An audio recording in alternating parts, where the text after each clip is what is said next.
Voilà, on y est.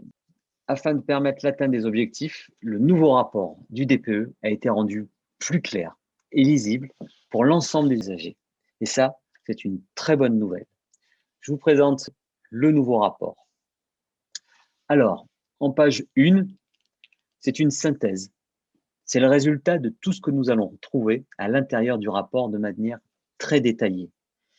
La performance énergétique et climatique, la fourchette un peu plus bas, l'estimation des coûts annuels d'énergie du logement, qui est une vraie nouveauté. Pour rappel, n'oubliez pas, les 2 étiquettes énergie sont prises en compte dans vos annonces immobilières et c'est cet indicateur-ci qui devra être également indiqué dans vos annonces à partir de janvier 2022. En page 2, avec ce nouveau DPE, on retrouve des informations techniques plus complètes et illustrées par des indicateurs graphiques. Il renseigne désormais sur les principales caractéristiques du bien, comme les schémas de déperdition de chaleur. Vous pouvez constater simplement les déperditions si elles proviennent de la toiture, des murs, du plancher bas ou également des ventilations. Mais également la performance de l'isolation avec des indicateurs simples du rouge au vert. On parle également aujourd'hui de confort d'été en indiquant des caractéristiques comme finalement la bonne inertie du logement, mais également un logement traversant qui aura un impact sur ce confort d'été. On tient compte aussi également du système de ventilation qui a été mis en place.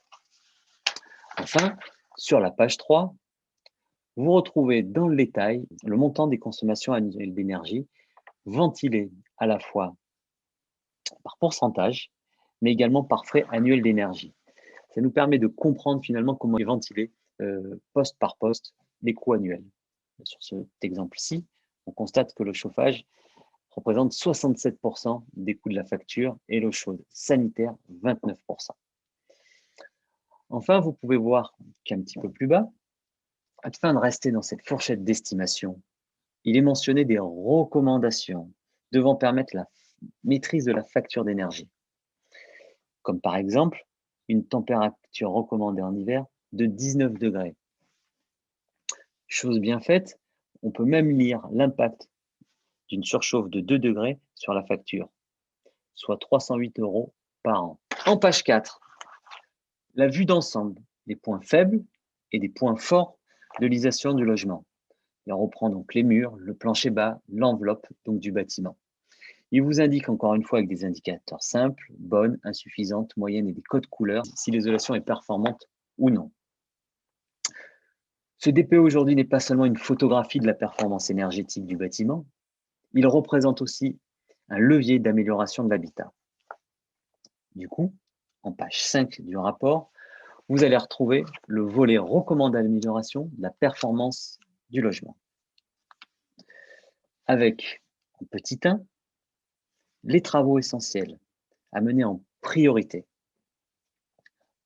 En petit 2, les travaux envisagés pour aller vers un logement dit performant.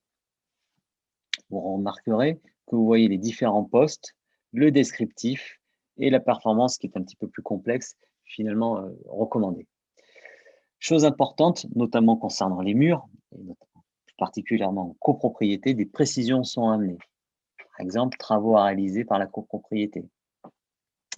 Enfin, en page 6, on peut constater l'évolution de la performance après travaux sur l'état actuel, que ce soit sur l'étiquette énergie, mais également sur l'étiquette climat.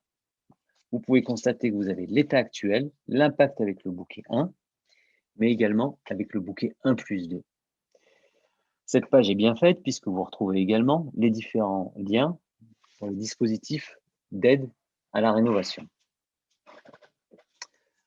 En conclusion, le DPE devient un précieux outil de valorisation patrimoniale.